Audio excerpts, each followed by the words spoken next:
Good evening. Welcome to the City of Opa-locka Regular Commission meeting. I'd like to call this meeting to order. Madam Clerk, roll call. Yes. Vice Present. Mayor Williams? Present. Mayor Pygott? I'm here. Commissioner Taylor, can you lead us in invocation?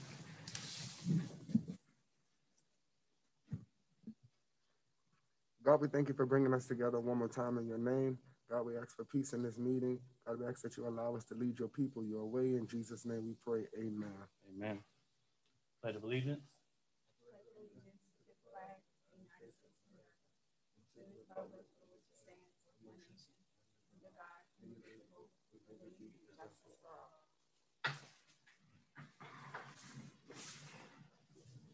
All right. Madam Clerk, do we have any awards, proclamations, or acknowledgements?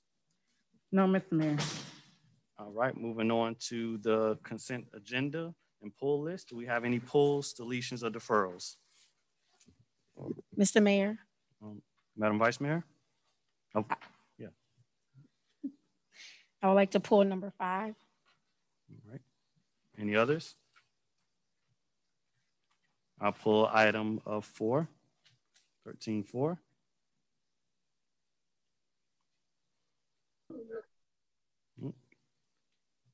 Hearing none other. Do I have a motion to approve the consent agenda? Make a motion. Moved by Vice Mayor Williams, second by Commissioner Taylor. Madam Clerk, roll call. Commissioner Taylor? Yes. Vice Mayor Williams? Yes. Mayor Pygott? Yes. Motion passes 3-0. All right. Do I have a motion to approve the agenda? Move it. Moved by Vice Mayor Williams, second by Commissioner Taylor. Madam Clerk, roll call. Vice Mayor Williams? Yes. Commissioner Taylor? Yes. Mayor Pygott? Yes. Motion passes 3-0.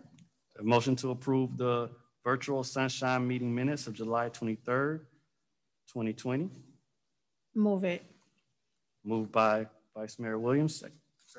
second by Commissioner Taylor. Madam Clerk, roll call. Vice Mayor Williams? Yes. Commissioner Taylor? Yes. Mayor Pygott? Yes. Motion passes 3-0. Do I have a motion to approve the virtual workshop meeting minutes of July 30th, 2020? Moved by Commissioner Taylor, Second. second by Vice Mayor Williams. Madam Clerk, roll call. Commissioner Taylor? Yes. Vice Mayor Williams? Yes. Mayor Pygott? Yes. Motion passes 3-0. Do I have a motion to approve the virtual workshop meeting minutes of August 20th, 2020? Move it. Moved by Vice Mayor Williams, Second. second by Commissioner Taylor. Madam Clerk, roll call. Vice Mayor Williams? Yes. Commissioner Taylor? Yes. Mayor Pygott? Yes. Motion passes 3-0. Do I have a motion to approve the regular commission meeting minutes for April 14th, 2021? Move it. Moved by Vice Mayor Williams, Second. second by Commissioner Taylor. Madam Clerk, roll call. Commissioner Taylor? Yes. Vice Mayor Williams? Yes. Mayor Pygott? Yes. Motion passes 3-0. All right. Now a report from District 1.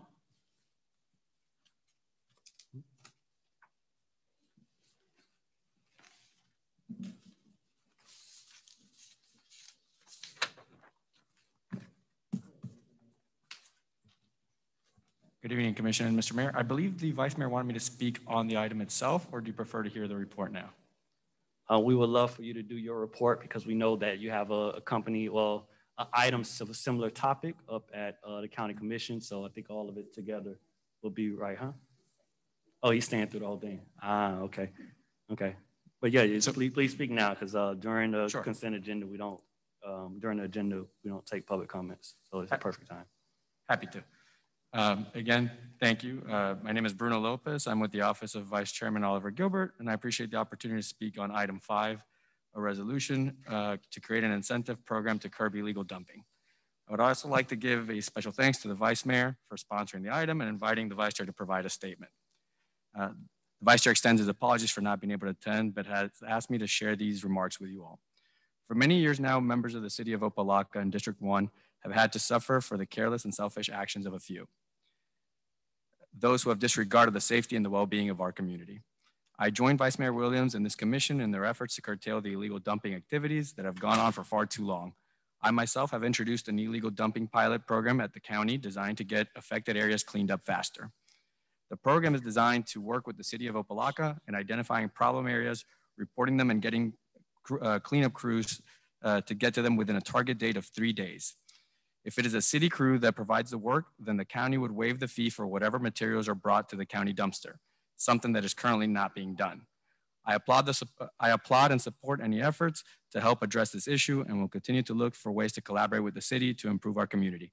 Together, we can accomplish so much, but it has to be together.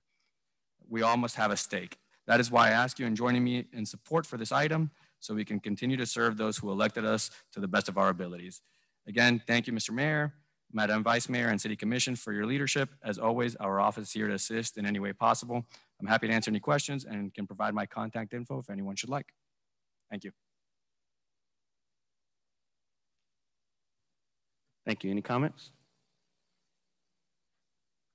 Thank you very much. All right. District 2.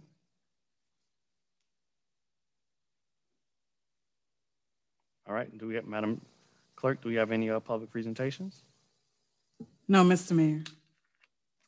All right. Moving on to Citizens Forum. Madam Clerk, could you go over the protocols for a Citizens Forum?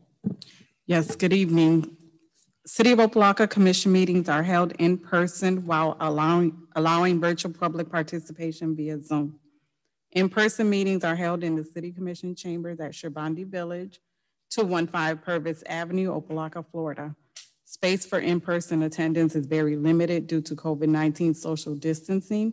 Members of the public wishing to address the commission are strongly encouraged to participate virtually by registering on the city's website at www.opalockafl.gov. When speaking before the commission, please make sure to give your full name and address for the record. There is a 3-minute time limit for public comments. Please adhere to the decorum policy, which is part of the commission meeting agenda. City commission meetings are aired through live stream at www.youtube.com/user/City of Opa-locka. And Mr. Mayor, we do have several individuals that have registered to speak virtually. All right. So we will begin with comments from the floor, and then we'll take those virtually. With that, Citizens Forum is open. Please state your name and address for the record. Hi, Eric Nadell, Enviro Media Group, address 8899 Northwest 18th Terrace, Suite 210, Doral, Florida. I'm here to speak on an item that was on consent agenda. I think it was pulled. It was item number 4, the resolution for the City Commission to authorize the city manager enter into a contract between 2020 Media, Bench Advertising, Opa-locka, Florida, for installation of street furniture from the attached here exhibit. That's the item I'm here to talk about, please. I'm here basically to, our company has been trying to work with the city of Opa-locka for well over a year about providing a very similar type of services. And we haven't really had a lot of response. We have been working with Ariel, the Public Works Director, for some time, and this came to our attention in the past 24 hours that the city had negotiated a contract with another vendor. We think it's in the best interest of the city to do an RFP to see what other products are available. Our company recently came out with a bench that's solar powered, that lights up at night, charges cell phones, and I know we can definitely offer more money than what I see is being offered to the city in the current contract that's before me right now. And I encourage the city to do its best for its citizens by allowing other vendors like our company and other companies I'm aware of that would like to offer the similar service. And that's what I'm here to discuss with you and make my comments about.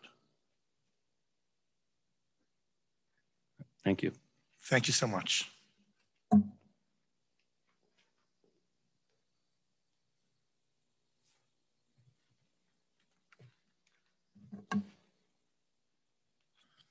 Good evening, Mr. Mayor, Vice Mayor, and Commissioners. If I may, can I be exempt from giving my address because of the protections we have for law enforcement? I have a packet that I have for each one of you, and it is going to tell you why I'm here today. If you may, if I may.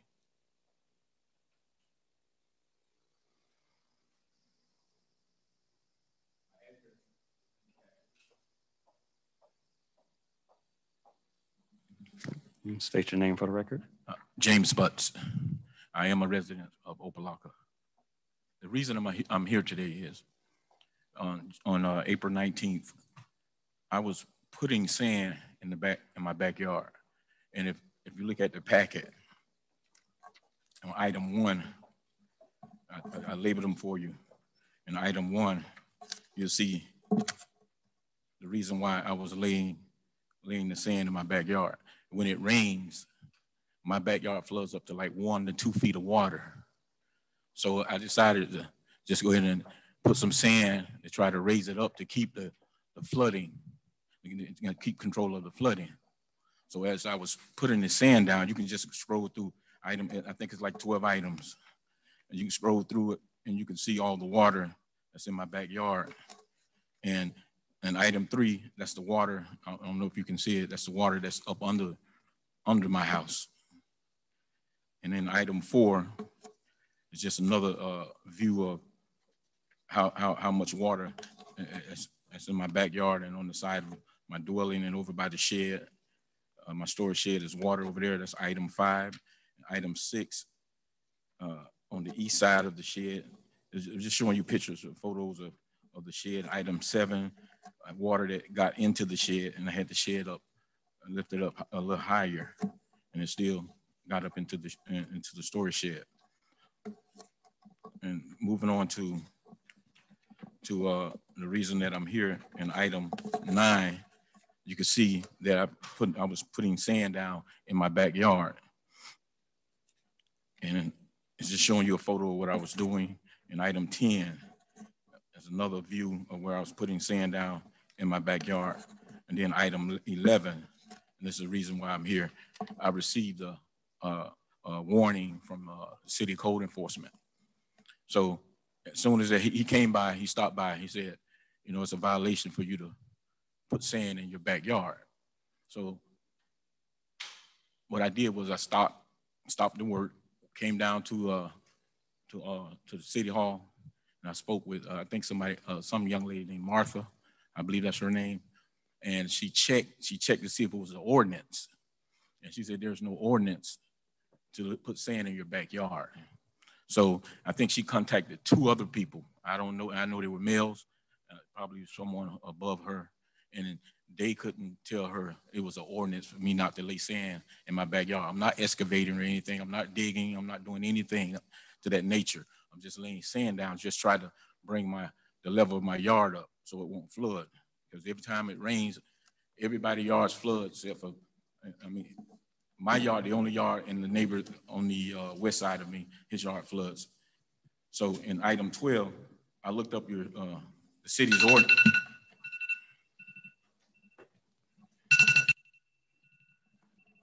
Unfortunately, due to time limits, I want to respect everyone. Okay. Your time is up. Okay. We have the information. All right. So we'll have comments after everyone speaks, right? Okay. Thank you.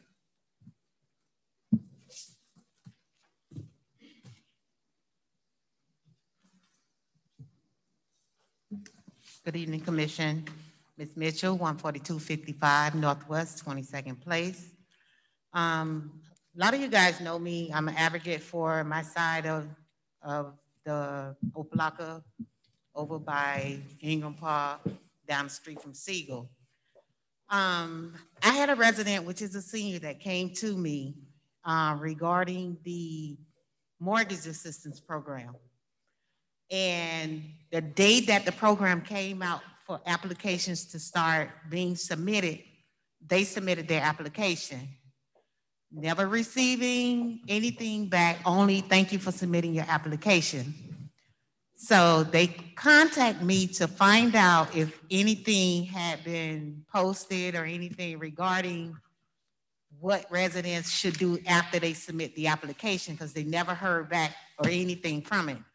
So I asked, was it okay if I send the email on behalf of them to the city commission to see if something can be done about getting a response? I sent the email to each and every one of you on the dais on the 15th of March. Mr. Grice responded back to me by phone. I called him back on the 16th, which is the next following day, asked him, did he hear anything else? And he said no. I called him back on the 24th of March, and he said no info. Now, from my understanding, there was 95 residents that applied, and supposedly 5 was only eligible. I don't know how true that is. Only issue that I have is the people, if they was missing something or they wasn't eligible, they didn't qualify, they should have got some notification indicating that, or why were they not eligible for the mortgage assistance. The second thing about that is, with no response, I didn't get a response back yet as of March 16th, indicating that I would get a response regarding that this family needs help. But I was told, oh, well, the program is closed. Regardless if the program was closed, it was open up to the residents. They should have got some type of notification. You didn't qualify. I need you to bring or fax this paper in or something. The family still need help. And I would like to have answers, because I have yet to get a response back regarding this mortgage assistance. Now, it was sent out to everyone. Everyone had an opportunity to apply, and they did.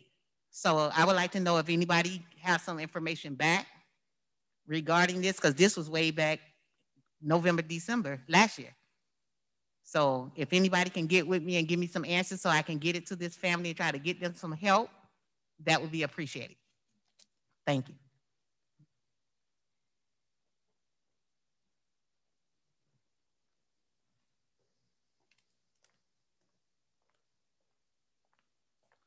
Good evening, Mayor and Commissioners. Brian Dennis, address 821 Northwest 54th Street. About 2:15 today, I got an email about what's supposed to take place tomorrow in the firing of the manager. Foolishness. And the mayor's name is all over this stuff. The same mayor fired Daughtry before he got elected, he wanted Daughtry here. He wanted new Daughtry here. Became the mayor, fired Daughtry. You hired Peyton. Got a city manager moving the city. Now you turn around and now you want to fire the city manager. But it's keep coming back to the same foolishness. Let me give you a street analogy. On the streets, we used to say this here, watch the snakes because the snake's watching you. I'm gonna give you a display tomorrow about playing through the number 2. Everything going on in the city is going on through the number 2.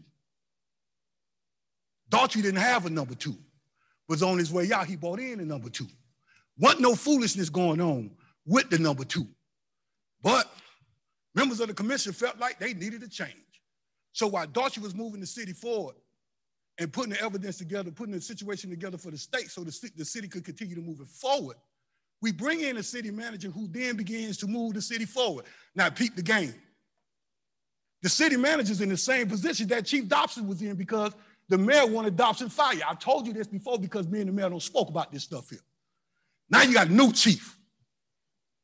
Now you want to fire the manager. Mr. Listen, man, I ain't got time for your foolishness because I'm saying what it is. I'm addressing the commission, but because I'm talking about the mayor specifically, now you want to interrupt me. Don't do that. We do have a decorum policy and making slanderous remarks. I'm not making slanderous remarks. You want me to bring witnesses in here?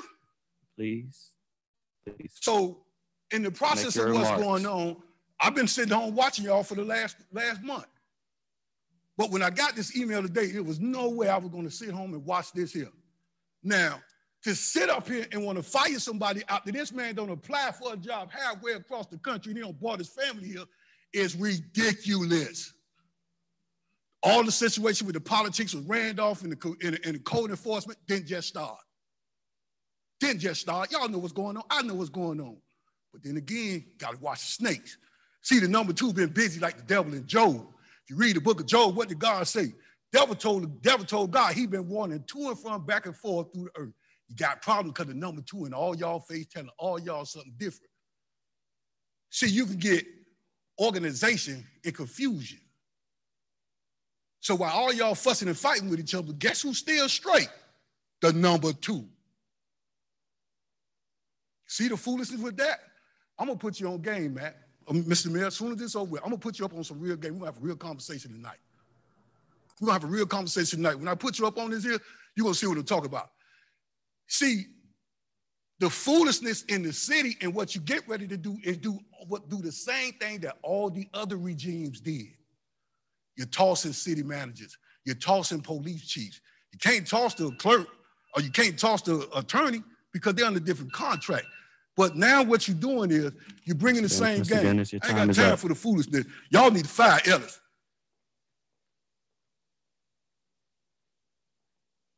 Citizens forum is open.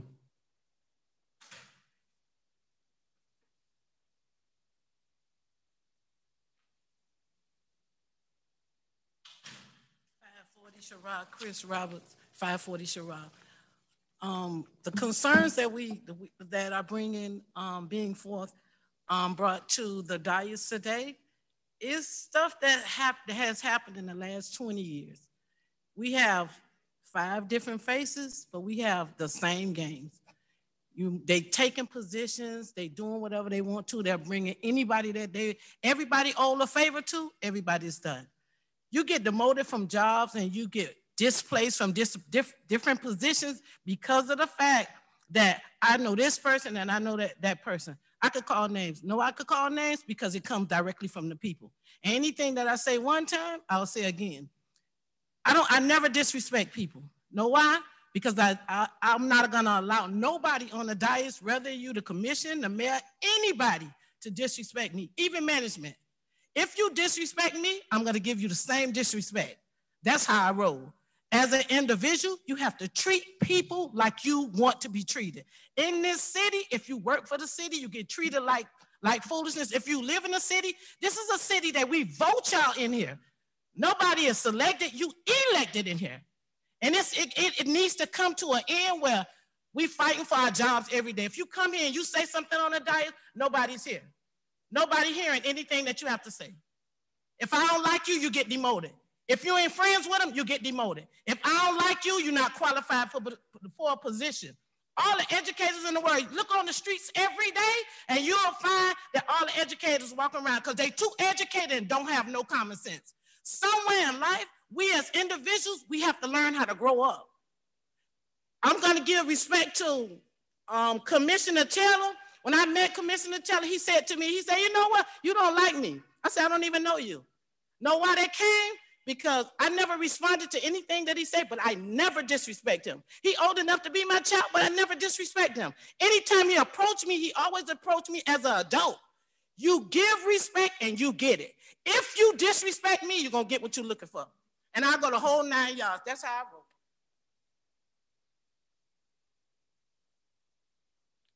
Says forum is open. All right, we have a few online. Those online, if you, I think there's a function to raise your hand or mute your mic to be acknowledged to speak. I see Mr. Robert Holland. And if I see another person on, if you would like to speak, just use the raise your hand function and we'll also bring you on. Mr. Holland. Yes, Mr. Mayor, I just wanted to bring something to your attention. You have an item number 4 that was on your consent agenda has been pulled now. I don't know what the desire of the board is, but I wanted to let you know, I don't represent anybody in this fray, but the city of North Miami and the city of North Miami Beach right now have rates. In fact, North Miami amended theirs yesterday for, I think, $20, starting out $20 a bench. And I think yours is at $10 a bench. I just think you may want to look at how do you put this out on the street and potentially get some more money from your bus benches. You have 2 cities in similar size, relatively small, and they're double the pay for the bench contract. I don't know if there was a procurement process with this or not. That's, obviously for you guys. But I just want to let you know what those numbers were in those other 2 cities right now. And I don't think you should be disrespected with something that's half that value right now. So again, I don't have a dog in the race. Just I happen to see the numbers and I'm like, wow, that's a big difference. So those were my only comments, that you may want to look at those numbers and see how you can adopt a greater numbers for your bus benches. Again, great evening to all of you guys. Thank you. I know we had, Madam Clerk, you said Joel Davis on, but the only person I see is Joan Bell. I don't know if they're registered as a different name, but if Joel Davis is on, if you can raise a hand, be acknowledged. All right. And that concludes Citizens Forum. I'll give the floor open to the manager and our colleagues to make any comments or for Citizens Forum. Mr. Mayor. Commissioner Davis. Thank you. I kind of came in on the tail end of Mrs. Mitchell comment, which was in regards to the mortgage, rental, and grocery card assistance program that we were afforded $2.1 million through Miami-Dade County, in which we put the grocery gift card program forward as a city. However, the mortgage and rental assistance was actually handled through Miami-Dade County through a third party. So we are aware of the challenges. We were actually aware of them early on when we were first awarded that amount. As you know, we gave out a considerable amount of money through the gift card program, that being at least 5,700 gift cards. But the reality of it was, Miami-Dade County, the channels that they chose, the third party that was selected, when those applications came back from our city, a lot of them weren't being approved. We did have a certain amount that was approved, but myself and some of my colleagues expressed early on, like what is going on, why our residents aren't ultimately being accepted in. And the response we got was, they just don't qualify. So I took the initiative to push back and ask for a detailed report, which has yet to materialize through a public record request. But we are continuing to press Miami-Dade County to find out exactly why so many residents weren't accepted into that program in a very crucial time. So again, we continue to press the envelope and work with Miami-Dade County. I most recently put in a public record request for a final report on the mortgage and rental assistance program. So I look forward to looking at those findings to find out exactly what went wrong or where the ball dropped, and also to inform future efforts as we are hopeful that there's going to be a reconciliation of that program with leftover funds. So maybe, we don't know exactly what we're going to do with that reconciliation, but a part of the conversation has been doing a phase 2 of mortgage and rental assistance. But before something like that can happen, we really need to understand, what happened the first time around and where exactly the ball was dropped. So I hope that answer most of your comments, but feel free to reach out to my office if you have any, questions or concerns. Thank you. Thank you, Mr. Mayor. Commissioner Taylor. Okay. In regards to, through the mayor to the manager, in regards to Mr. James's issue about the ticket, if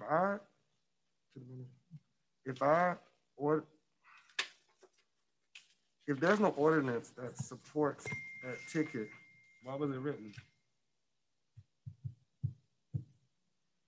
Mr. Manager?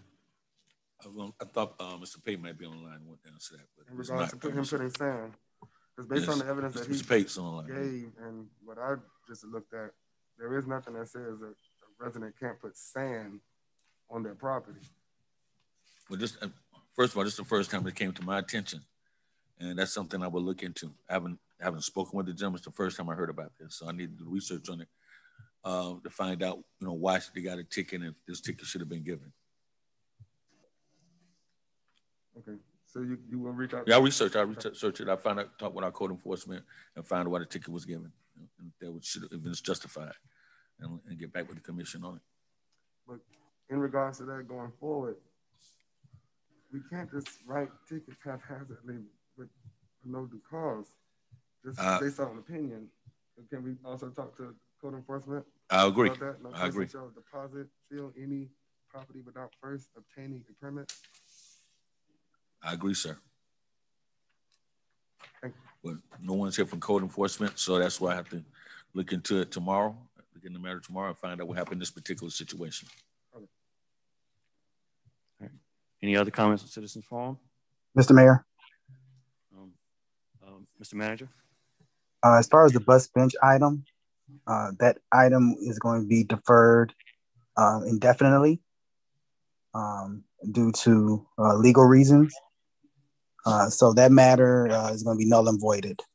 So that's going to be a matter of non-discussion when it comes up for discussion, Mr. Mayor.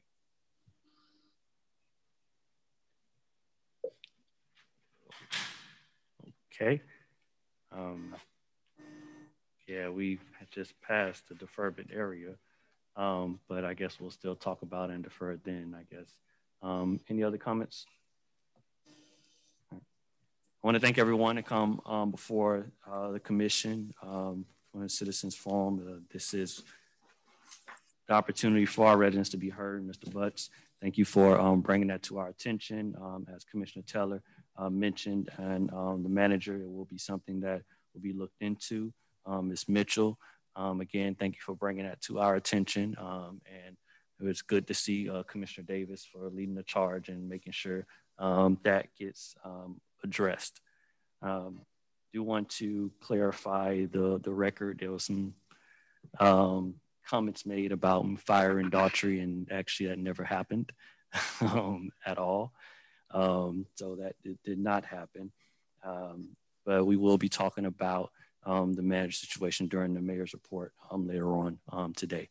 So if those interested, this is a very important decision of this commission. And I want to make sure that people are made aware of the challenges and what's going on. So we will be discussing it later on during the meeting. So with that, Citizens Forum is closed. Madam Attorney, we can move forward with item 13.4. A resolution of the City Commission of the City of Opa-locka, Florida, authorizing the city manager to enter into an agreement with 2020 Media Branch Advertisement of Opa-locka LLC for the installation of bus benches, street furniture, and the form attached hereto as Exhibit A, providing for incorporation of recitals, providing for an effective date. Do we have a motion? Move it. Moved by Commissioner Davis. Second. Second by Vice Mayor Williams. I want to open the floor for discussion. Mr. Manager, could you present this item? Mr. Mayor, requesting this item be deferred indefinitely.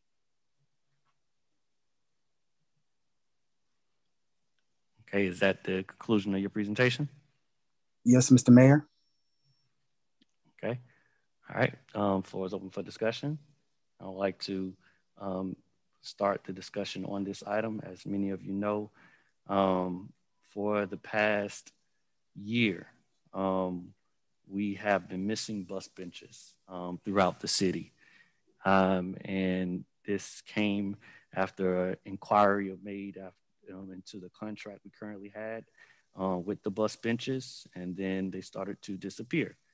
And since that time, we've been advocating as a commission to get bus benches back on our streets. And this item comes up before us as the sole source. And I've inquired about why we did not go through an RFP process for this. And based upon the comments, Mr. Manager, could you clarify why we haven't gone through a RFP process for this? Mr. Mayor? Oh, I'm happy to take that question. It's a legal one.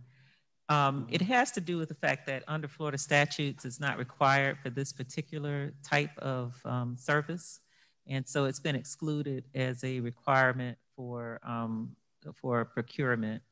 But more importantly, what the manager was referring to a little while ago was we just received either yesterday or earlier today an email from an attorney that represents, I guess, a competitor company.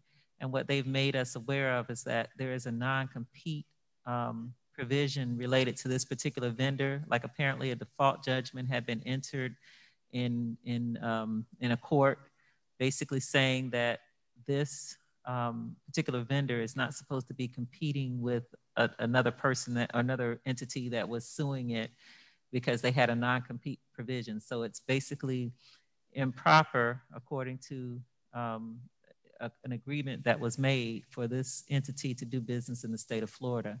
And so that was just recently discovered through being put on notice by another law firm that was representing that competitor. And so that is the issue that the manager is bringing forward and saying why he is deferring the item indefinitely. So I guess at this point, staff would either be looking for another vendor or looking to do something different with this issue. I'm a little confused, but so are you saying that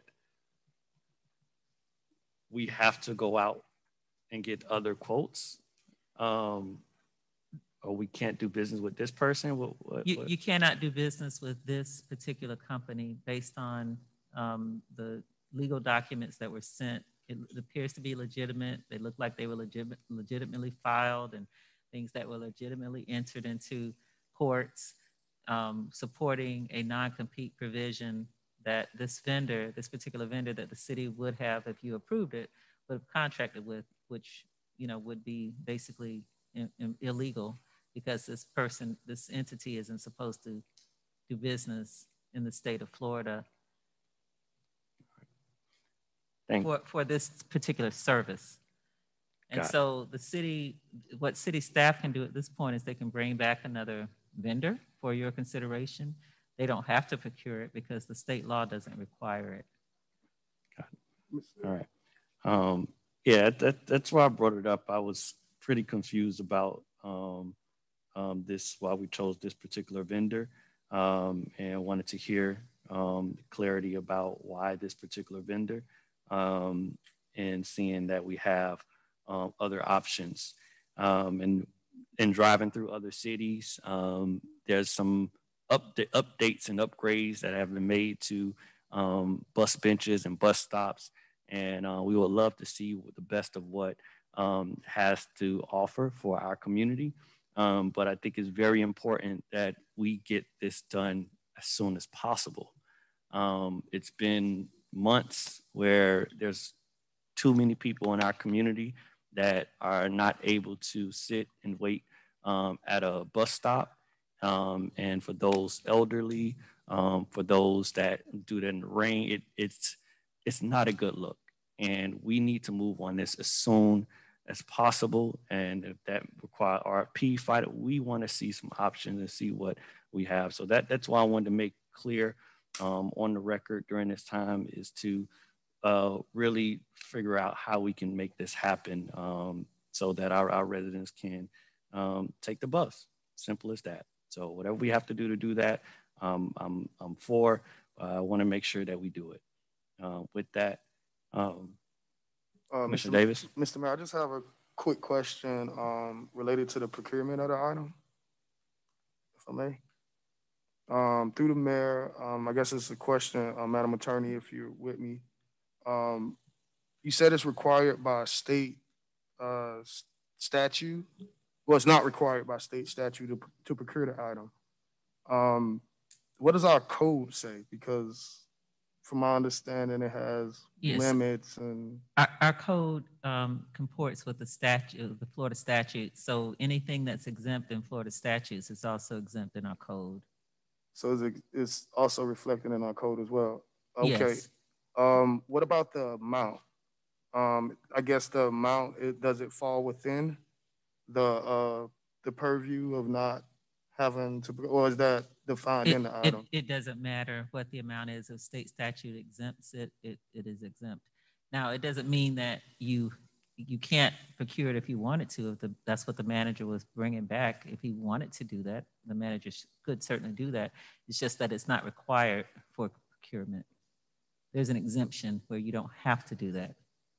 Thank you. Well, I know I'm of the opinion, talking to the DS, you know, of having an item procured. It seems that, you know, we've had some challenges with going after one vendor to kind of manage it. So, you know, I'll be of the opinion to see, you know, kind of what's out there given the rates and, you know, potentials of loss financial gain there. So if I could put a motion on the floor to do so, I'd like to do it at this time, Mr. Mayor. Could you repeat your motion? I would like to put a motion on the floor to have the item procured in order to receive multiple avenues of feedback related to the procurement of this item. All right, there's a motion.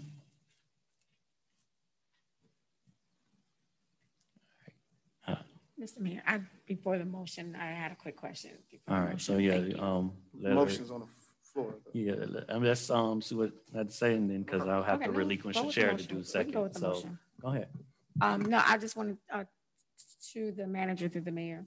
Mm-hmm. My question was, I know that you deferred the item and due to the legality of the item, if the procurement or the RFP, the gentleman on the call spoke about having RFPs and then that we may not be missing money from additional going after RFPs of the bus bench other companies. Is that something that was that the reason why? Is it just because of legal, or was your next steps to create an RFP for to look after, or were you just going to walk away from the bus bench project? That was my question. The intention. Mr. Manager? My intentions were actually to go to those nearby cities and look at who they were using and just do a solicited quote from those individual companies, 3 companies in those nearby cities that already has contracts, but we can do RFP as well. I was going to get those quotes from those nearby cities to kind of get it done quicker, but we can do RFP, sealed RFP process as well. It just takes longer. I have a motion on the floor to direct the manager to do an RFP for bus benches. Do I have a second? Second by Commissioner Taylor. Any discussion on this item? Vote on the motion. Fully support the motion. I thank you, Commissioner Davis, for being decisive and moving this forward. All right, no further discussion. Madam Clerk. Commissioner Davis? Yes. Commissioner Taylor? Yes. Vice Mayor Williams? Yes. Mayor Pygott? Yes. Motion passes 4-0. Mr. Manager, are you going to defer the item? Yes, Mr. Mayor, indefinitely. Item 13.4 is deferred. Next item, 13.5. A resolution of the City Commission of the City of Opa-locka, Florida, directing the city manager to develop and implement a Crime Stoppers program, Opa-locka Keep It Clean, to deter illegal dumping in the city of Opa-locka, providing for incorporation of representations, providing for an effective date. This is sponsored by Vice Mayor Williams. All right, do I have a motion? Move it. Moved by Vice Mayor Williams. Second by Commissioner Taylor. Madam Vice Mayor, introduce this item. Thank you so much, Mr. Mayor. I can truly say that this is my baby. On my 5 months on the dais, to be able to implement my first legislation, although albeit some pushback here and there, but I'm so glad. I thank you, Mr. Lopez from Vice Chairman Gilbert's office for coming to speak on behalf of Vice Chairman Gilbert, who's also proffering in a very similar item for illegal dumping. One of my first goals was to make sure we attempt to eradicate illegal dumping in Opa-locka. This falls under beautification, And we know that also under Vice Chairman Gilbert's item, this will fall right in line. So we want to make sure that those that are committing illegal dumping in and out of our city that will be prosecuted to the fullest extent of the law, and those that catch others that are dumping illegally in our city, and they be able to upload their photos of that dumping to our new Click Fix. Did I get that right? Thank you, Ms. Roger. To our new app, and we'll be able to get a reward. And that always is a good thing for our citizens of Opa-locka. Going throughout my travels, I've gotten a lot of great feedback. So I thank those that support this item, and also thank Vice Chairman Gilbert for supporting as well. Thank you. Any other discussion on this item? All right. I would like to commend Vice Mayor Williams for bringing this new program to the city to address an item that we've all literally as a commission named as one of our top priorities, and that was the beautification of Opa-locka, and illegal dumping is a part of that. And it's amazing the divine timing that this has moving forward within the city of Opa-locka, while in the county, our Vice Chair and District 1 Commissioner Gilbert is pushing a pilot program throughout the county for Opa-locka and Miami Gardens to basically take care of the tipping fees. So when we take, one of the biggest challenges with illegal dumping is that we have to pay for the cost to pick it up and also to dump it. And we allocated money in our budget to do that. So what the Vice Chair item is going to do is to basically cover the cost of the dumping when we take it. And then what Vice Mayor's item is doing is putting an incentive for our residents to use the new app that we have and identify people who dump in our city so that we can keep this city clean. So it's amazing, and I thank you so much for bringing that to our attention. And I know a lot of our residents will be excited to see the implementation. So that's my full support, and I want to thank all those involved in making this happen. With that, any other comments? Madam Clerk, roll call. Commissioner Davis? Yes. Commissioner Taylor? Yes. Vice Mayor Williams? Yes. Mayor Pygott? Yes. Motion passes 4-0. All right, 15A1. A resolution of the City Commission of the City of Opa-locka, Florida, approving the final site plan for the construction and operation of a construction and demolition waste processing facility on the property located at 3805 Northwest 132nd Street, identified by folio 082129010090 in the I3 zoning district, providing for scrivener's errors, providing for an effective date. This is sponsored by the city manager. All right, this is a public hearing item. It is introduced by Planning and Zoning, and then we'll open it up for a public hearing.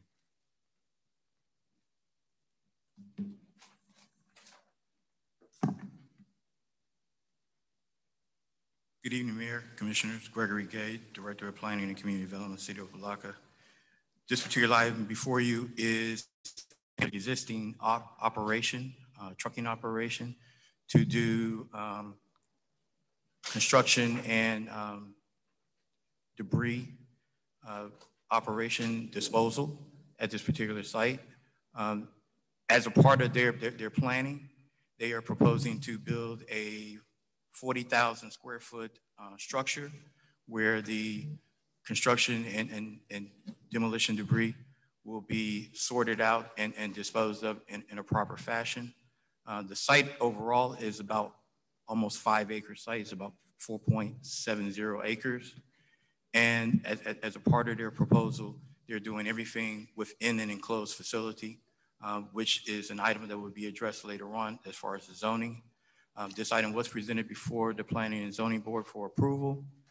They did recommend approval, and we bring it before you. Staff recommends approval through our staff report. If you have any questions or concerns, I'll address them at this time. Any questions for Mr. Gay before we open it up for a public hearing?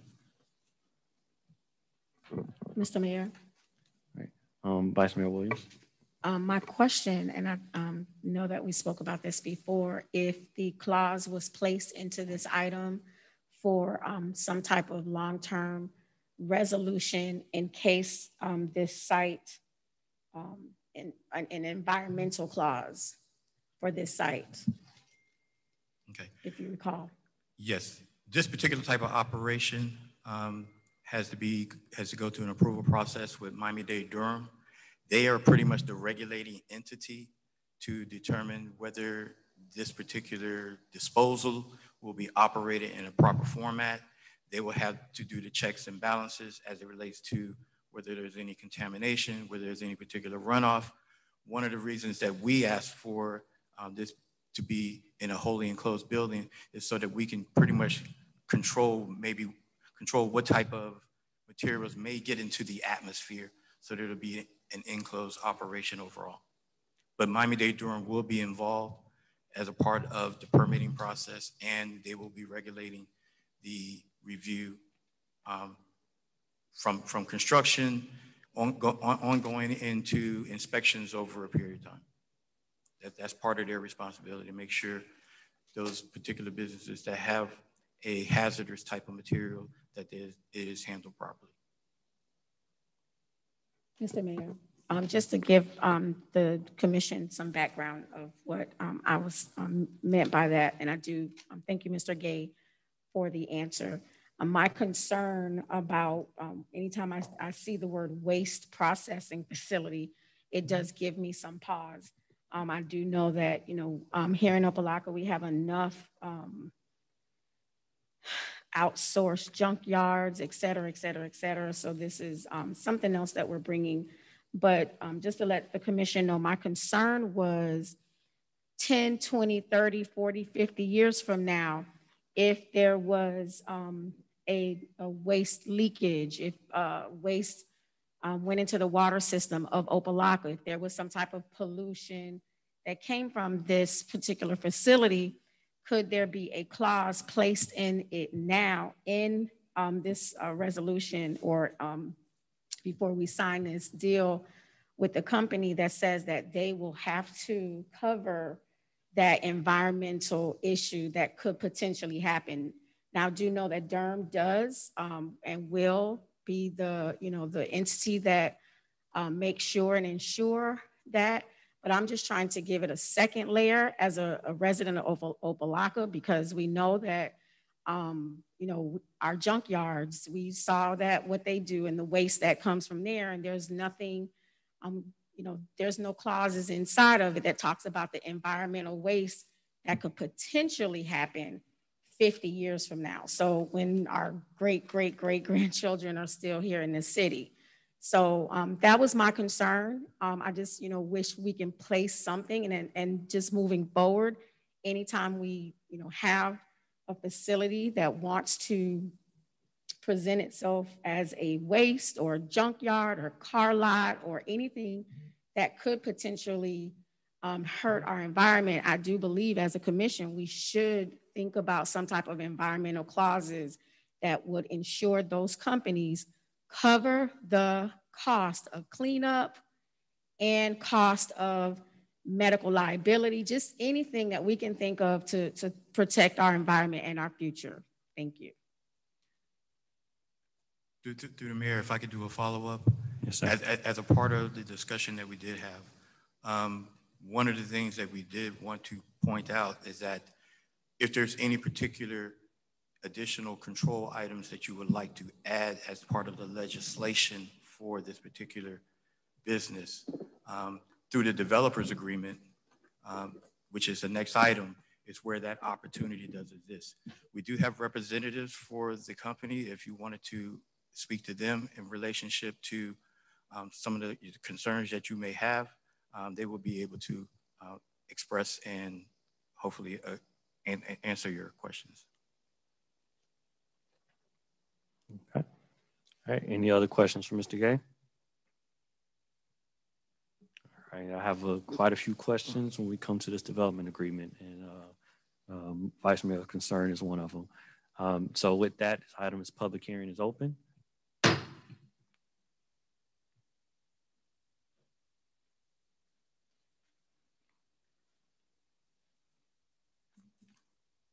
I'm Bala Parvati Somasundaram. My address is 556 Northwest 53rd Street, Boca Raton, Florida 33487. I'm the environmental engineering consultant. Could you lower the mic? I'm sorry. Yeah. This is better? Okay. I'm an environmental engineering consultant for Mr. Armando de Leon, who is proposing this facility. Madam Vice Mayor, even though you know it mentions here construction and demolition waste processing facility, when we apply for a DERM permit, it actually, they call it a construction and demolition materials recovery facility. The whole thing is a dry operation.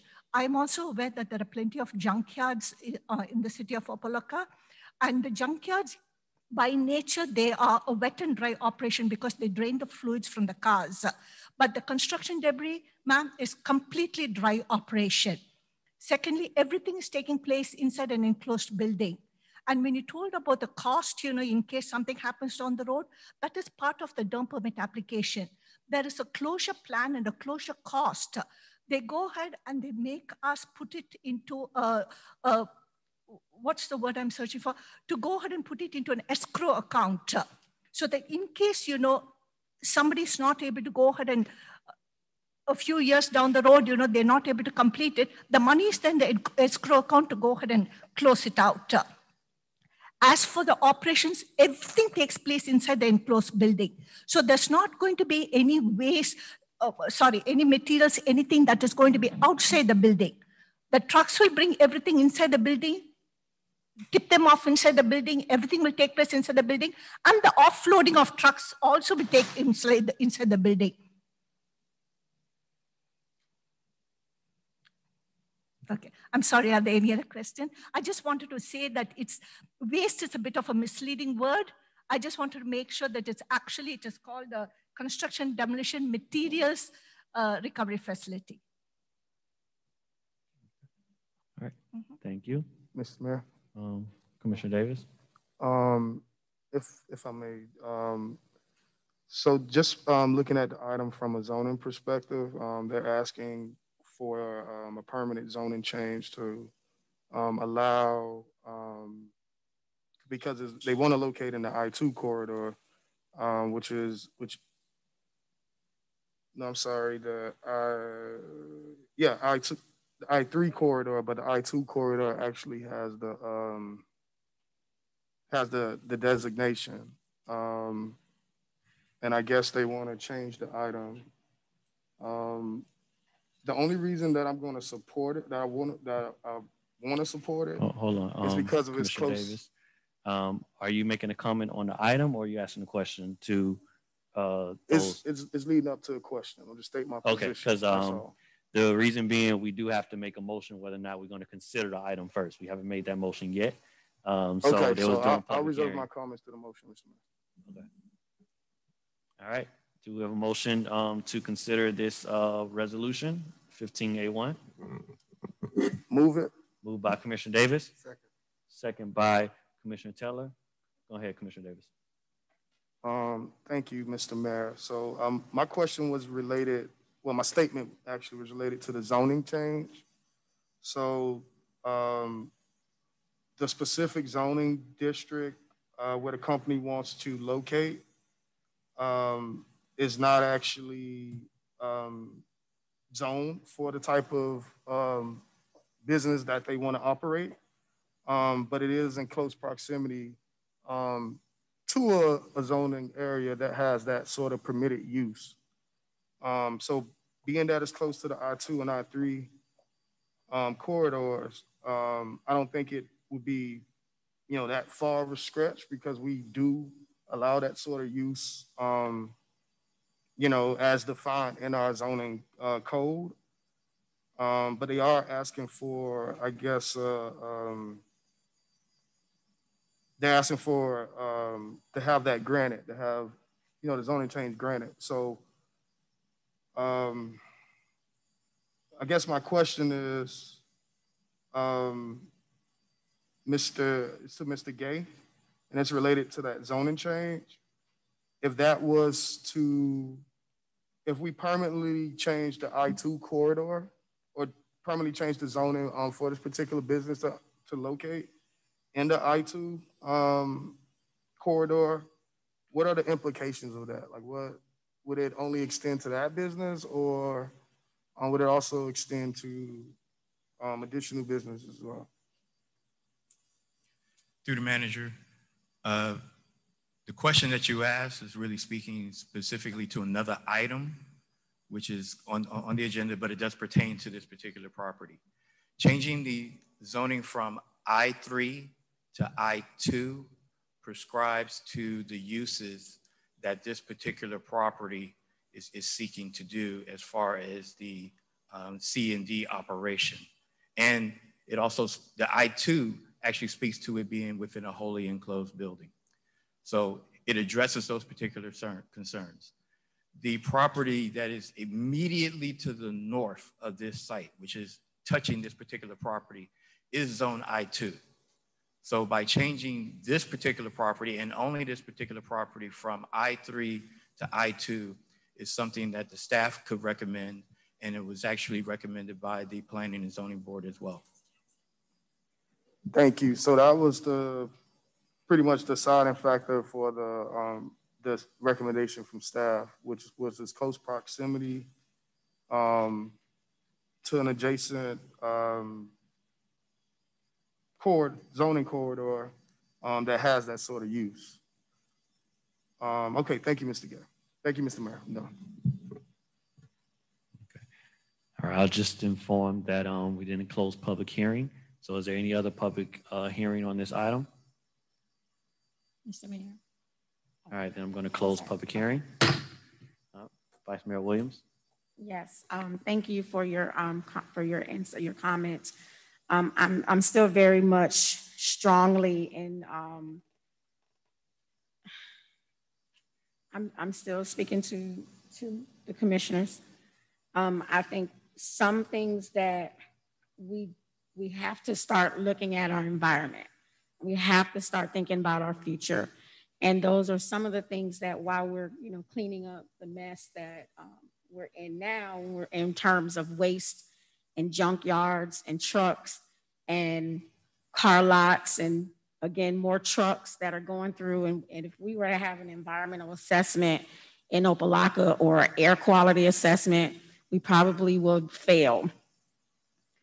I'm just asking for us to think about moving forward when any time, and this would be, I'm not sure if this is zoning or where this would fall under, but we do need to ensure that we have a clause placed in not just this item, but in all companies that decide that they want to, whether indoor, enclosed, outdoor, that there should be a 99-year agreement clause placed in protection of the city of Opa-locka. I am asking that that is placed inside, and I understand what Durham, this is outside of the county.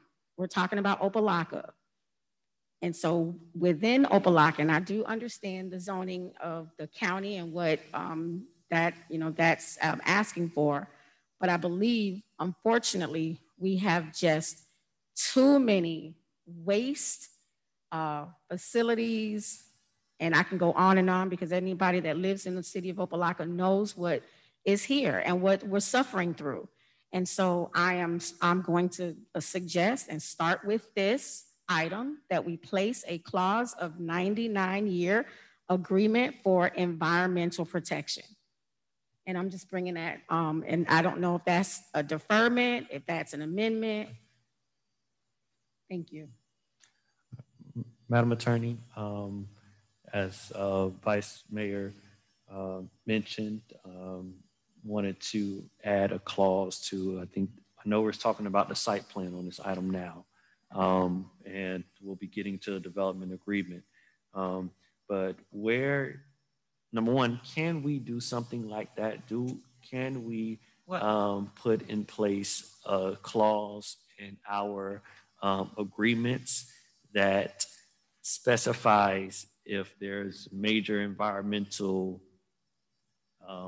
issues that come about, that it is the property owner's responsibility to cover those costs. So you're correct, Mr. Mayor, that it would be the next item, the development agreement issue, where this could possibly go. However, in this case, the applicant hasn't been put on any notice other than in this meeting. And so I'm not sure if the applicant is here right now, but this is an agreement. So it would require mutual, parties agreeing to the terms. Now they've agreed to, as far as I understand, what you see in front of you in the packet.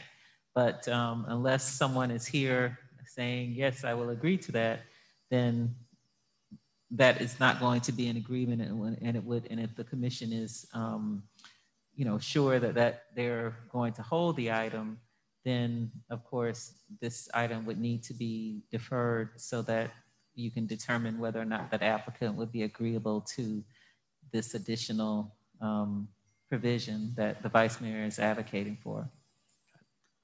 Thank you, Madam Attorney. So we will bring that up at the next item. I do have a few questions about it because this property is located off the intersection of 38th and 132nd. And in that area, it's been experiencing a lot of challenges with flooding. And we recently paved that road.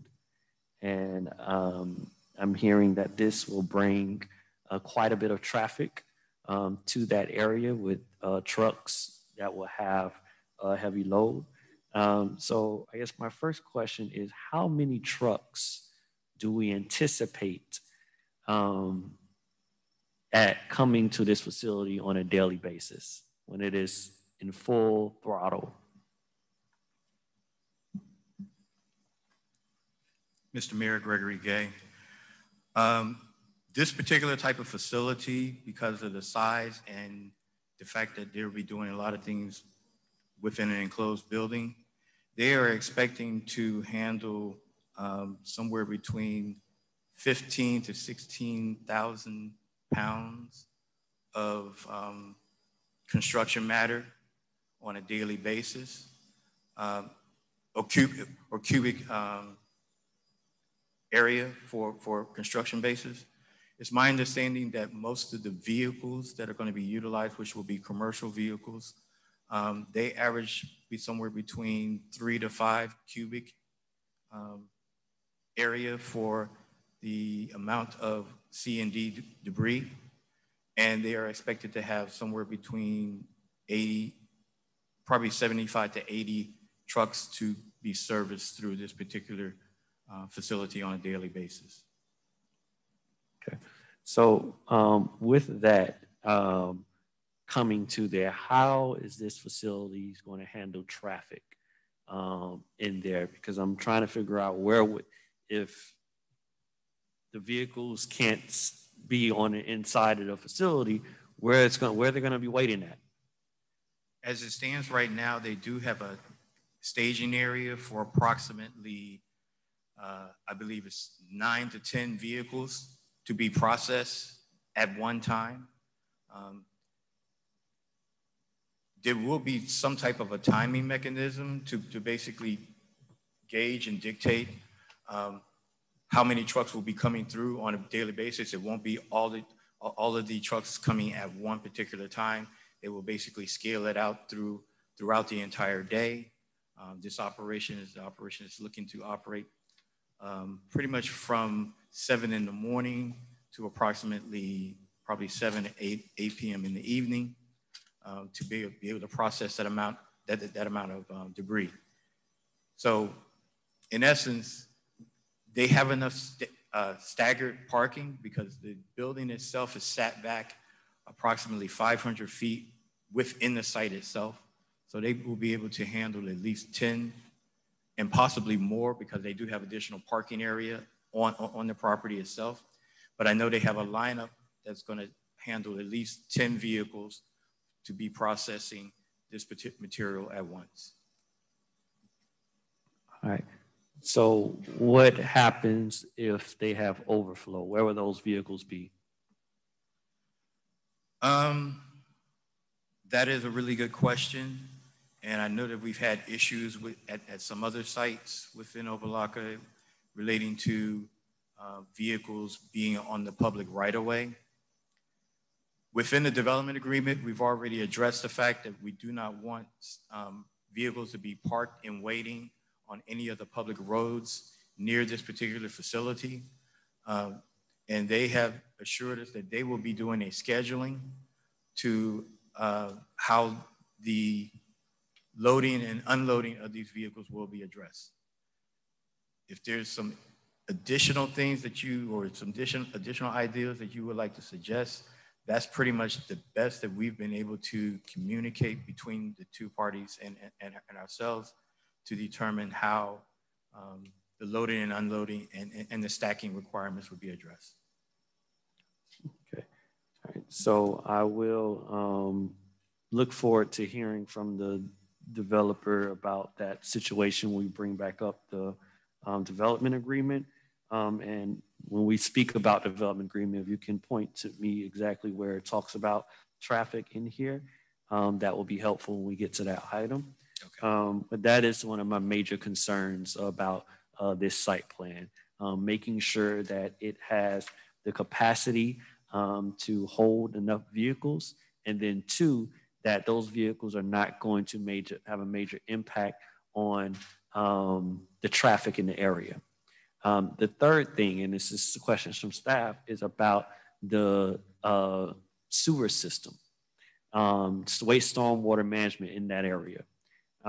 It is, I believe it's one of the areas that we're doing a stormwater evaluation of. And I know that we've talked about a special assessment as a commission to those local property owners to provide the drainage and the impact to those roads.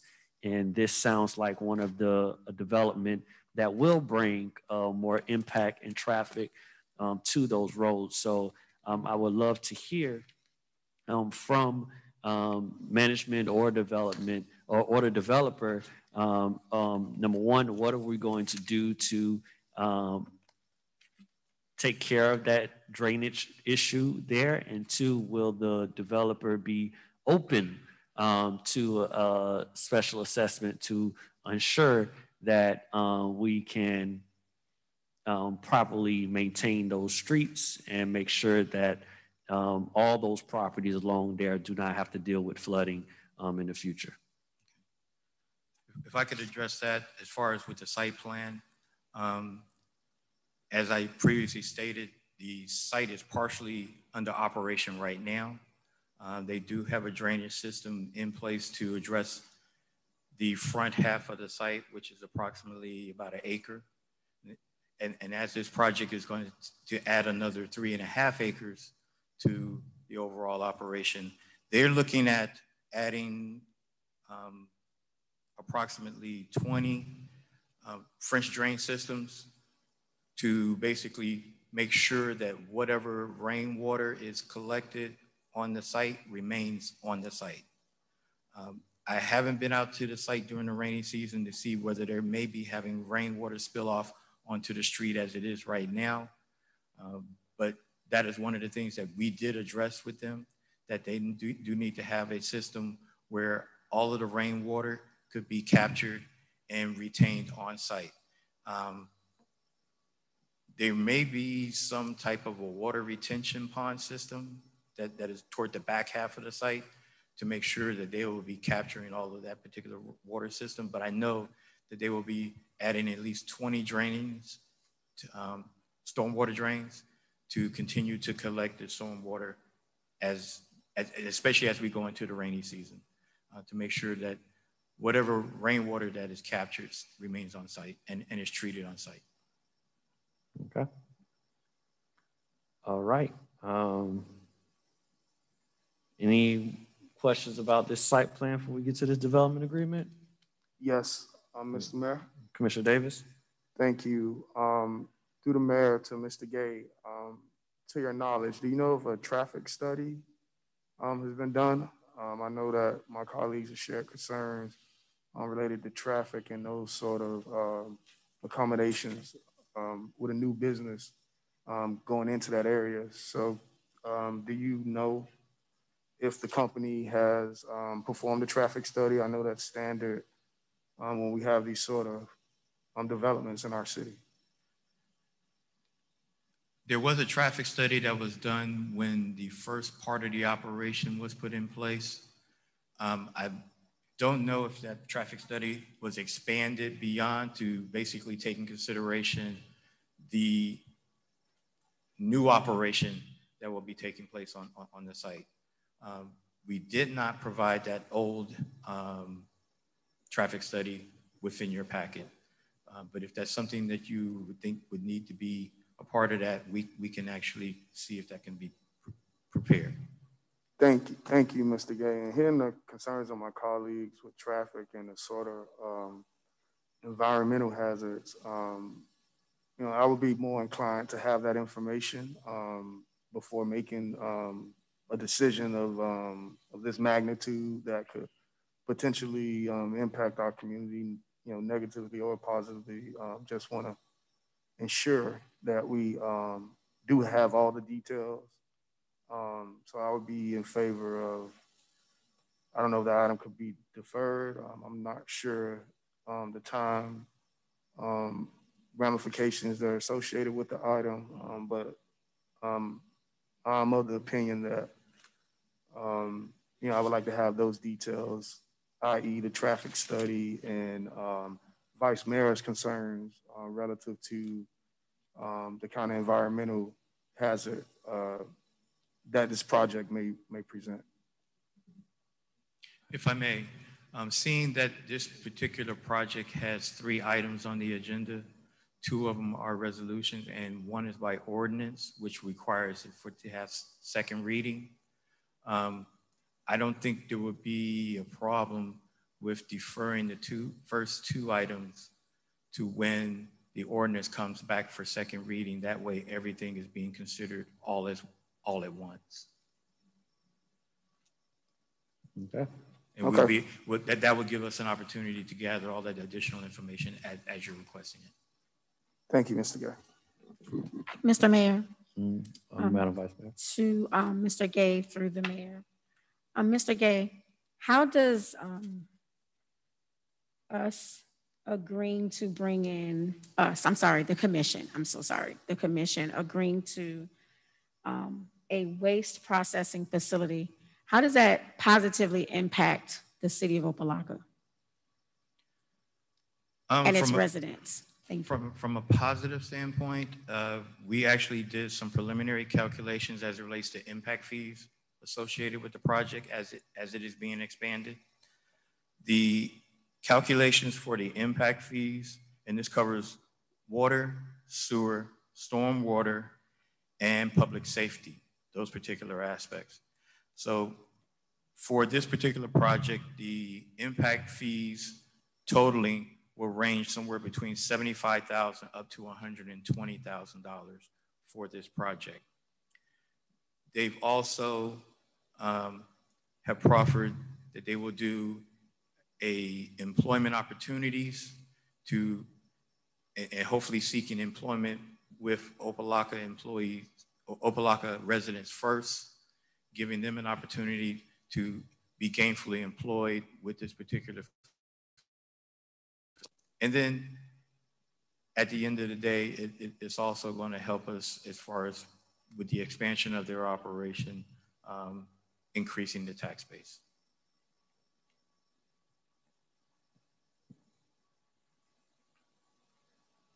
Okay.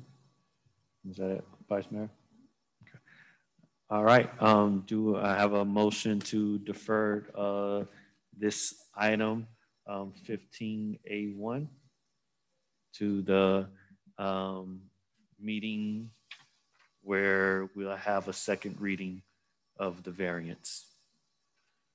It was the second reading of the zoning change. Say that again? It will be a second reading for for a second reading for the zoning change. All right, do I have a motion? Yes, Mr. Mayor, I put the motion on the floor. Moved by Commissioner Davis. Second. Second by Vice Mayor. Any discussion on the motion? Madam Clerk, roll call. Vice Mayor Williams? Yes. Commissioner Davis? Yes. Commissioner Taylor? Yes. Mayor Pygott? Yes. Motion passes 4-0. All right, 15A2. A resolution of the City Commission of the City of Opa-locka, Florida, approving the development agreement between the City of Opa-locka and 3805 Northwest 132nd Street, LLC, for the construction and operation of a construction and demolition waste processing facility on the property located at 3805 Northwest 132nd Street, identified by folio 08-2129-012-0090 in the I-3 zoning district, providing for incorporation of recitals, providing for scrivener's errors, providing for an effective date, sponsored by the city manager. All right. Planning and zoning. Yes, this second item speaks to the development agreement. Within the development agreement, you know, we have pretty much boilerplate information as it relates to seeking job opportunities, working with Career Source of South Florida. The developer has assured us that they will do at least one job fair within the city of Opa-locka in order to attract Opa-locka residents first to be able to be employed at this particular site. There may be some additional job opportunities as it relates to the construction of the facility itself. And we've basically done some analyzation as it relates to the timeline of the development itself. If there are any other control factors, as you also have suggested, as far as with the environmental protections and any other things that you would like to suggest to be a part of that development agreement, this would be an opportunity to make those suggestions so that we can actually add that information when we bring it back before you. Okay. All right, public hearing item. This public hearing is open. All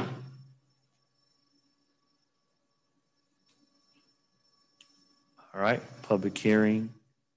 Oh, I do have a few questions for the developer that I would like to note.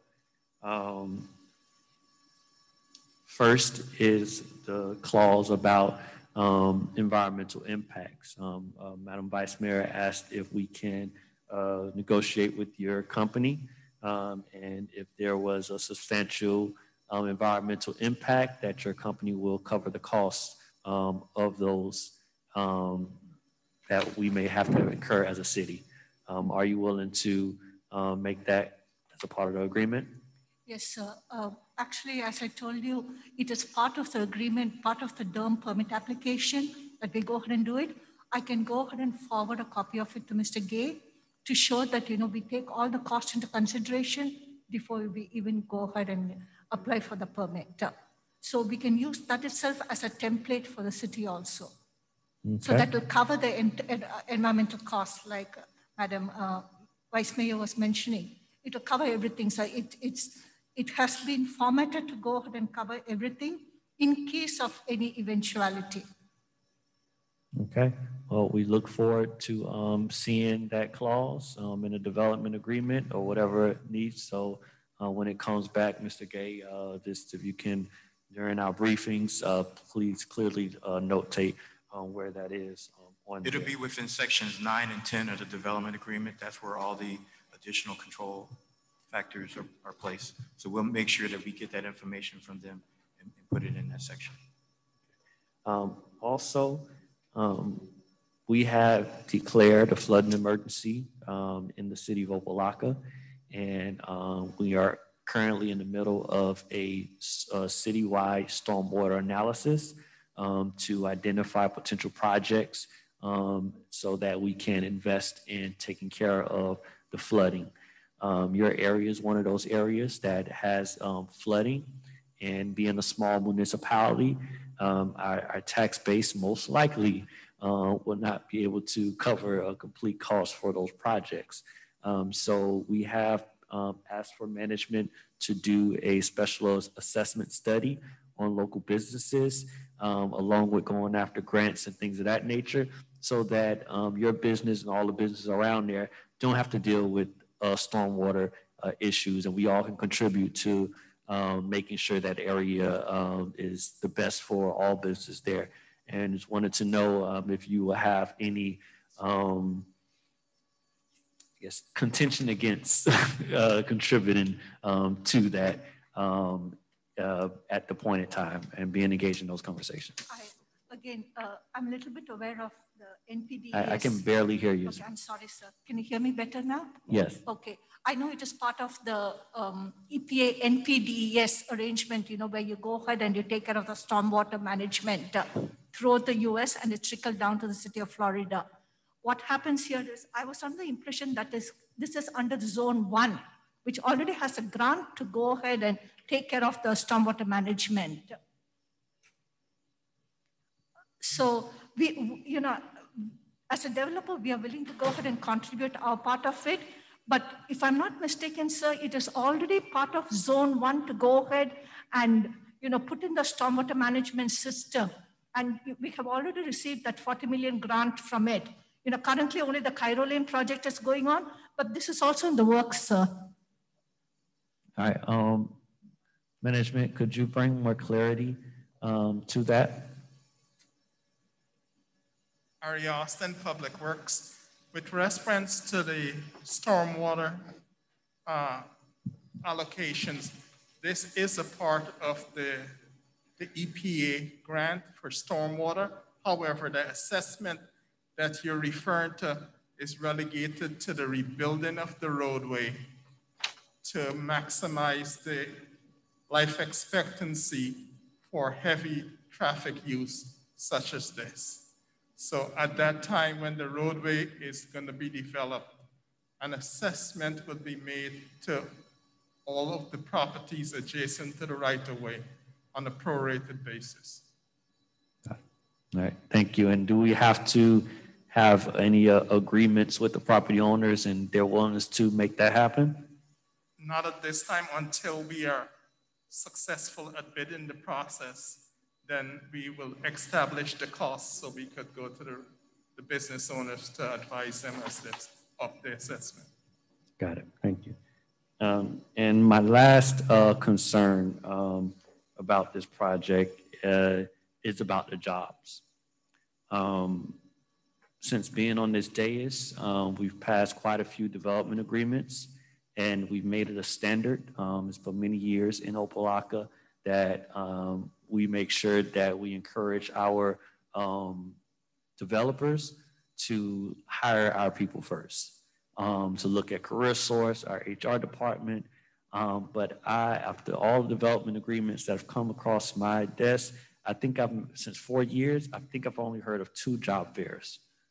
And we don't want this to happen again. We want our people hired. So we want to know when the logistics behind that job fairs, who will you notify from the development side to make sure that that happens here with your project, and also from management, who would like to know what are our accountability measures to make sure that when this development takes place and they're ready to hire, that there is a job fair that is promoted by the city, career source, or whoever, but it is clear to everyone that we approve this development and they're bringing jobs for our residents, and that is promoted through our city. We would like to hear from both of management and also developer on your commitments to that. As it relates to management side, that is something that we've had some challenges to be able to get a better grasp on. And we've somewhat relied on the developer to kind of pick up where we've had some deficiencies in getting that information. We've pretty much limited to reaching out to the developer and saying, when are you going to have a job fair? And then when they have it, it's like, as a follow-up, how many people from Opa-locka were actually employed as a part of that job fair? And I know we've had situations in the past where the job fair for a facility in Opa-locka wasn't even held in Opa-locka. It was held somewhere else. So we're trying to make sure, and we're getting that information to them to make sure that they utilize the facilities that we have available to us.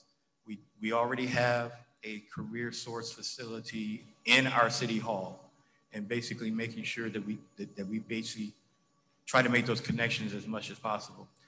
And to be honest with you, we can do some more marketing from the city side to let people know that these jobs are available. We may have to do a little arm twisting to get them to at least come in the door for consideration, because that's going to be probably one of our biggest challenges. There are a lot of people that don't necessarily want to work on an industrial site, but there are some people who love that type of stuff, and to be honest with you, that's where a lot of the cleaner type of operations are heading toward, and trying to make it, and this one being one of your more clean operations where you're not just dumping into a site, it's really breaking down the materials, separating the concrete, separating the rebar, separating the wood, and basically reutilizing all of that. And as she stated, it's a recycling center. So demolition has changed over the years. It's not the same way as it was before. You just can't take things and just dump it in one location and call it a day.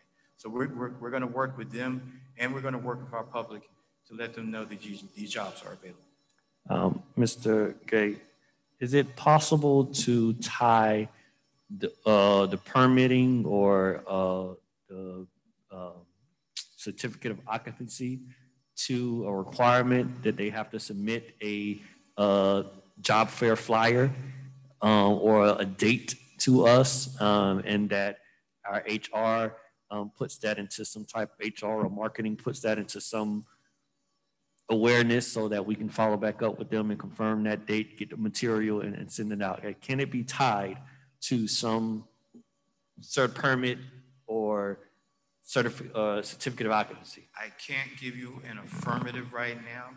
It may be something that has some legal matters that might need to be addressed a part of it as well. We're going to investigate it and see if that could be a strong possibility. I do like the suggestion that upon them getting their certificate of occupancy to actually operate, that there are certain checks that they will have to make sure that they've addressed. So we will look into that and see whether we can actually put that as a part of the development agreement. All right, from a developer, you address the concerns about jobs, hiring my people. Yes, so we're definitely going to go ahead. We intend doing it. Say that again? We intend going ahead and at least, in tandem with Mr. Gay's department, we would go ahead and set up a job fair. And, with their help, we would figure out how to go ahead and advertise it and hopefully get the best people for this job. All right. All right. Any other questions, comments, public hearing? Mr. Mayor. Vice Mayor. Thank you for even the suggestion and for adding that additional layer of a job fair. But I think we should, moving forward, we should really, through the Office of Community Development, take it a next step forward and give it a percentage.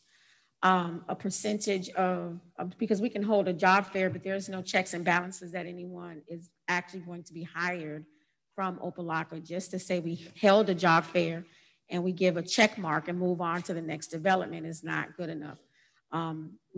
If we can have some sort of percentage, 5%, 10% should, of your employee base come from the city of Opa-locka. Now, I do know there is a challenge of trained and skilled workers, and that is a challenge. Also, and just, put on a lapse of other developers that want to come into Opa-locka, incentives such as if you live in Opa-locka, you will receive a bonus. If you, just having those specific things tied to Opa-locka, because you may have a worker that wants to move into Opa-locka, and that may be beneficial. You move into Opa-locka, you receive a bonus.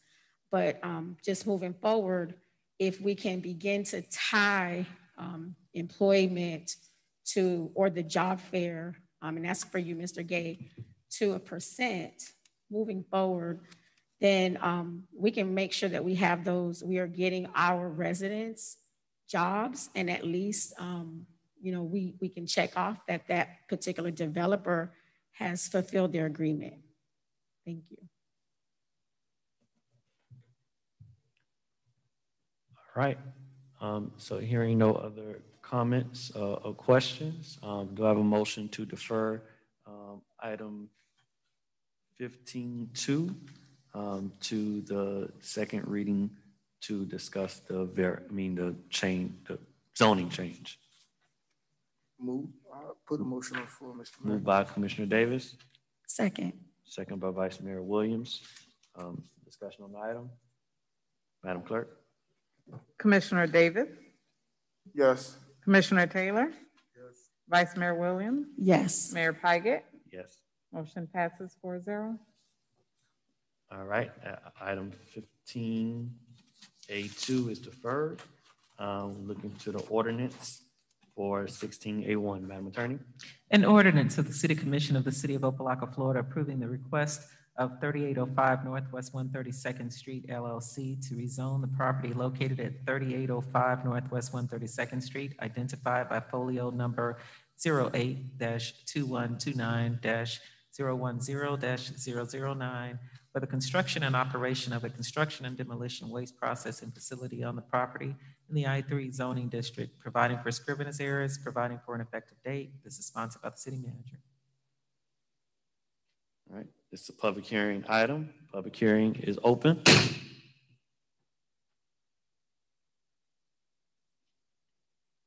Public hearing is closed. Do I have a motion?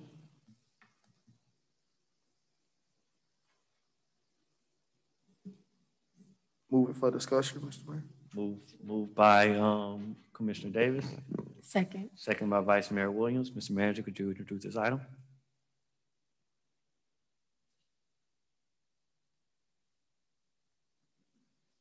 Mayor and Commissioners, this particular ordinance on first reading is to rezone this particular site from I-3 to I-2. The rezoning process is suitable for this particular operation and is more so geared toward the pending operation that you just heard about. It will allow the C&D operation to take place on this site in a wholly enclosed building, and will be under an environmentally controlled operation for this particular site. It was presented to the Planning and Zoning Board. They recommended approval. Staff, through our staff recommendation, staff report also recommend approval for this project. And this is for first reading. All right, thank you. All right, floor is open for discussion. No discussion on this item, Madam Clerk. Commissioner Taylor? Yes. Commissioner Davis? Yes. Vice Mayor Williams? Yes. Mayor Pygott? Yes. Motion passes first reading. All right. Mr. Manager, your report.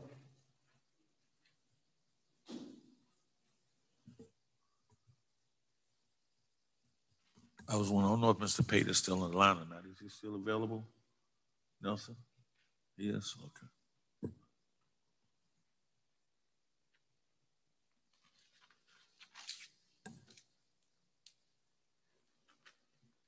I guess the matter's not available right at the moment, so we're going to pass. We don't have a report right now. So there's no report? No report. Okay. All right. Do you have any reports from the board? Any board reports? No board appointments at this time, Mr. Mayor, but I just wanted to say that our office has scheduled board training with Miami-Dade Commission on Ethics and Public Trust for the board members, and it's scheduled for Wednesday, May 19th at 6 p.m., and it's going to be virtual. And it's going to cover the Sunshine Law, public records, and the Conflict of Interest and Code of Ethics ordinance. Thank you. All right, moving on to future agenda items. Are there any future agenda items?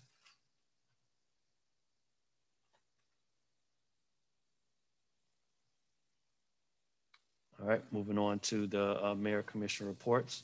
Any reports? Yes, Mr. Mayor. Vice Mayor? I am, excuse me, happy to announce that this next Thursday, May 6th, we will be holding, I'm holding a Mother's Day luncheon / dinner here in Shabundi Park for where I'll be honoring 20 senior women along with their guests.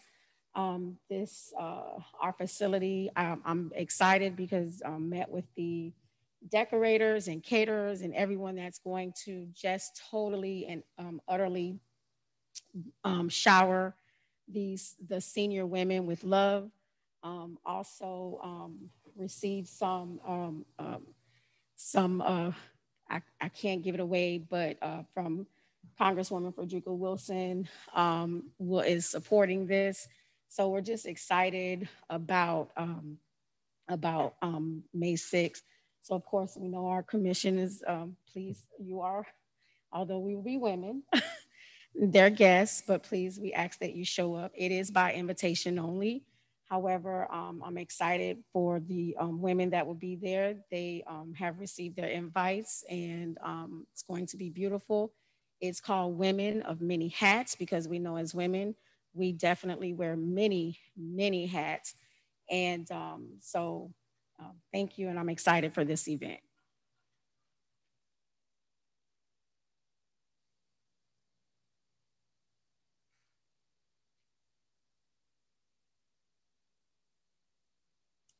That concludes your report. Yeah.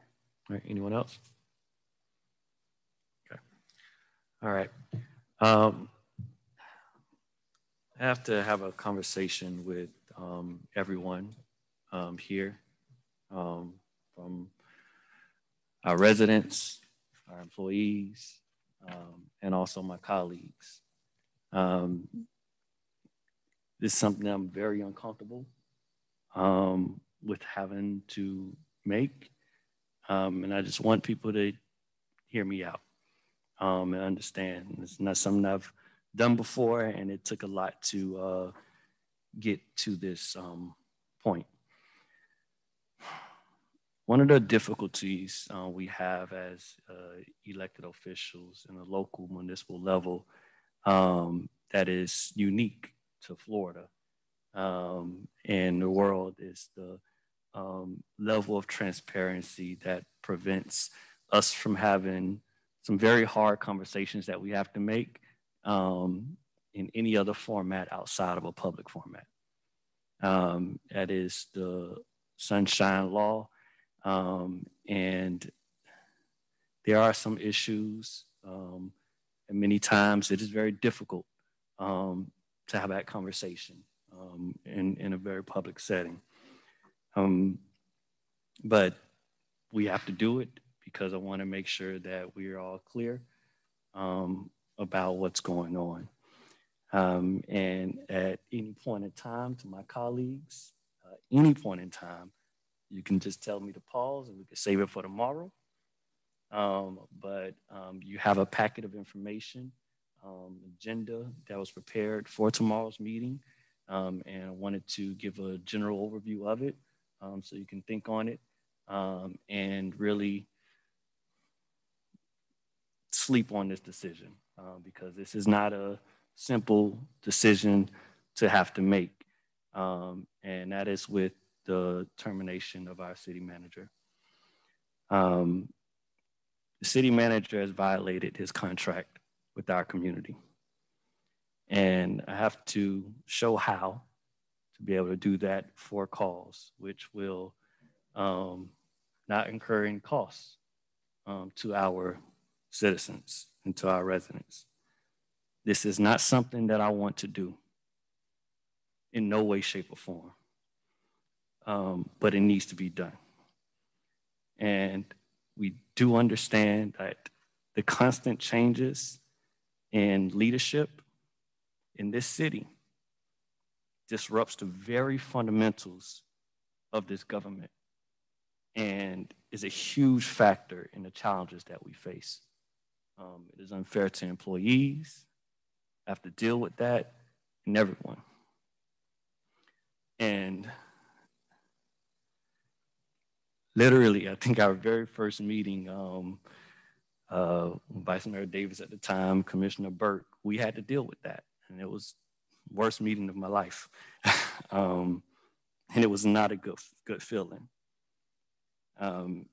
And to my new colleagues, I do understand the challenge because just into a few months into our first term, we had to make this serious decision of going after a new manager and a new city attorney, which is something that is the most significant decision you can make as a elected official. But we did it. And we did something different as a commission. Usually, manager would be terminated, a quick search would happen, and we move. We decided to do a national search.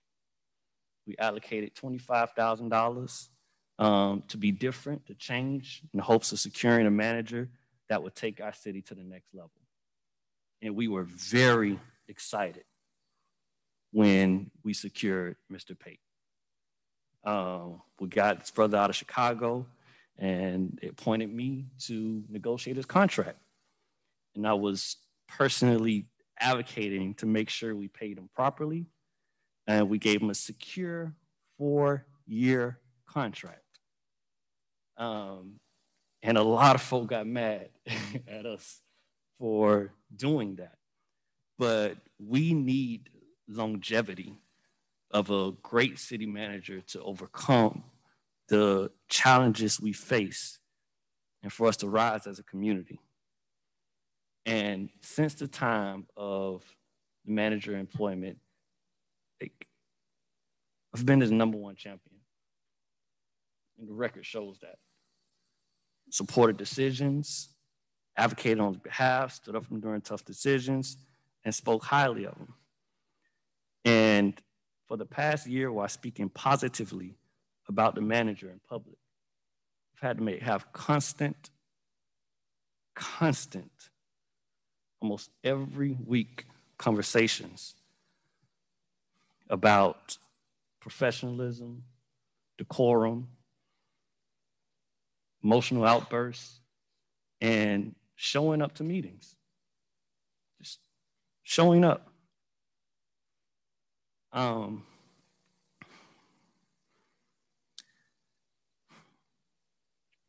Then a few months ago, the manager started to make false accusations in writing. Put them in emails, and then go around speaking of accusing the mayor of a criminal offense, involvement in day-to-day. That is a misdemeanor crime that can get any elected official taken out of office. And it's happened so much, emails after emails, and talk, rumors that it was normalized, that this was happening. And it was completely false. As that was occurring, I sat back and said nothing. Except when we had a meeting and the Vice Mayor asked for some clarity, which is just due. And that's the only time we spoke about this. But those accusations now, that's serious. The mayor is a representative of the people of Opa-locka, of this city, of this government, and the people came out and elected me on a landslide, more votes than anybody in any mayor in this city's history. And they did it for change. in no way, shape, or form would I ever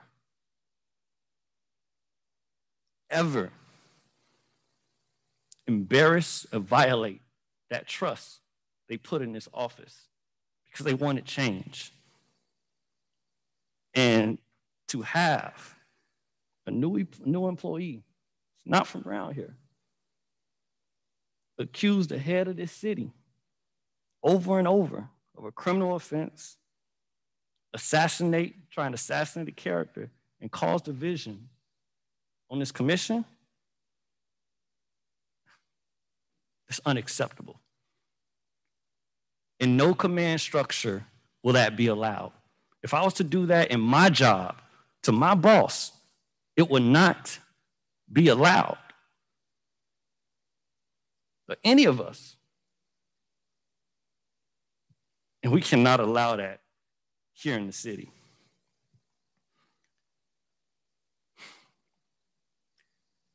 Even still, when those accusations were happening, I did not call for a termination. I didn't say anything because they weren't true. All I did was stop having conversations with the manager outside of Monday briefings, agenda briefings, and these commission meetings, which in itself is not good. But in order to preserve the integrity and make sure we'll continue to move forward, I took that step back. But those accusations continued. And the same disrespect that I've been experiencing over this past year in those agenda briefings and those Monday meetings was here live, last commission meeting, that everybody saw. And I couldn't believe how many comments and calls I got about that. That wasn't something that we like to see at all. So I started to investigate. And I compiled and found some instances where the manager would be terminated for cause. They're documented in this packet, and they have to do clearly with showing up to these meetings, showing up to meetings that we have, and letting us know and going through the proper process to let us know when leave time is taken.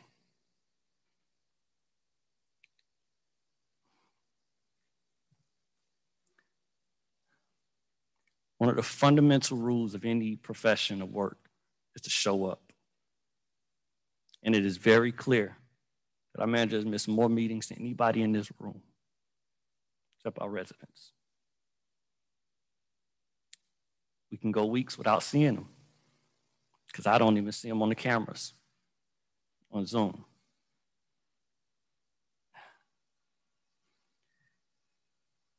Those things are not good looks. And if they continue, I do not see us being able to progress as a city like we have been. So I wanted to share that side with everyone and provide this information that provides the documented evidence for termination with cause. Tomorrow's meeting has 3 agenda items. 1 for termination for cause will be no cost to us, and we'll have to move, identify interim, and go through a search. 2 is suspension with pay and an investigation of the manager. And specifically, we'll have to cut if we do that route, which I do not support. It'll be leave with pay, an investigation, where we will have to get a consultant in to investigate the leave forms and make sure they align with the days he said he was taking off. And then the last item and option that we have before us is to amend this contract. And those discussions and talks can be had to find out what that looks like. Wanted to share, put that out on the record, because this is something I do not want to do to any person, no matter what challenges they're facing. But it's something that needs to be done. So I want my colleagues to review the information, come prepared to ask the questions, make those decisions. And also, we have to start thinking about who would be here in the interim. This is a time to reach out to anyone you know in public government. No matter where you fall on a decision, it is important that you start to think about who will be next, at least on an interim basis, and make those inquiries. Because I honestly want, yeah, we need to make that as a commission. So the information is before you, and that concludes my report.